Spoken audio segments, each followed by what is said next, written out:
السلام عليكم ورحمة الله وبركاته. اهلا بيكم في مطبخ ست الكل. معانا النهاردة هنعمل البتنجان المخلل بطريقة سهلة وبسيطة وهيعجبكم ان شاء الله، وبخلطة هتعجبكم جدا. جربوها وقولولي. تعالوا نشوف هنعمل ايه.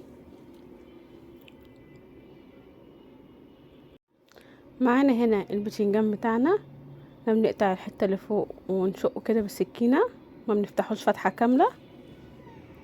ومعانا هنا فلفل رومي وفلفل حار، بننضف الفلفل بتاعنا زي ما احنا شايفين، والفلفل الحار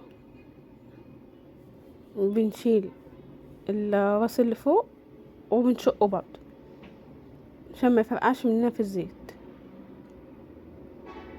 زي ما احنا شايفين. والفلفل الرومي بدوس عليه كده بايديا عشان تستوي على طول.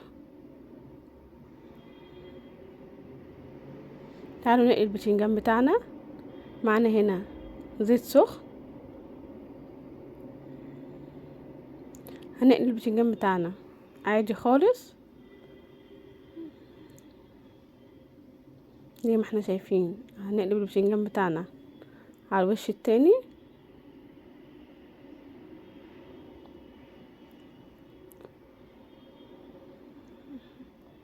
هنصفي البتنجان بتاعنا في مصفى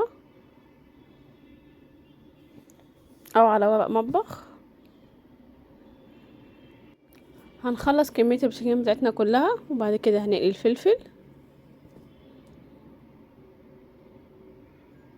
نقلي الفلفل الرومي الاول، بعد كده نقلي الحار. وتعالوا بقى نعمل الخلطة بتاعتنا على ما البتنجان بتاعنا والفلفل يبردوا شوية. معانا هنا معلقة كبيرة توم مفروم، معلقة واحدة بس. معانا 2 فلفل رومي اخضر، وواحدة رومي احمر. ومعانا بقدونس مفروم، وملح وكمون ورشة كزبرة ورشة شطة. وهنعصر الليمون بتاعنا وربع كوباية خل ومعلقة هريسة. اهم حاجة هنفرم الخلطة بتاعتنا كويس جدا. دول ليمونتين كبار.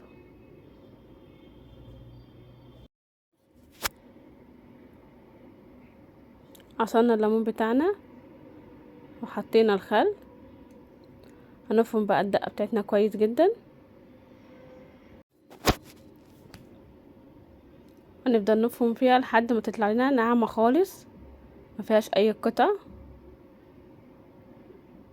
عايزينها زي ما احنا شايفينها كده. بصوا طالعه معانا ازاي، بس شايفين الجمال. بس ريحتها بقى فظيعه بجد. جربوا خلطة البتنجان دي هتعجبكم جدا.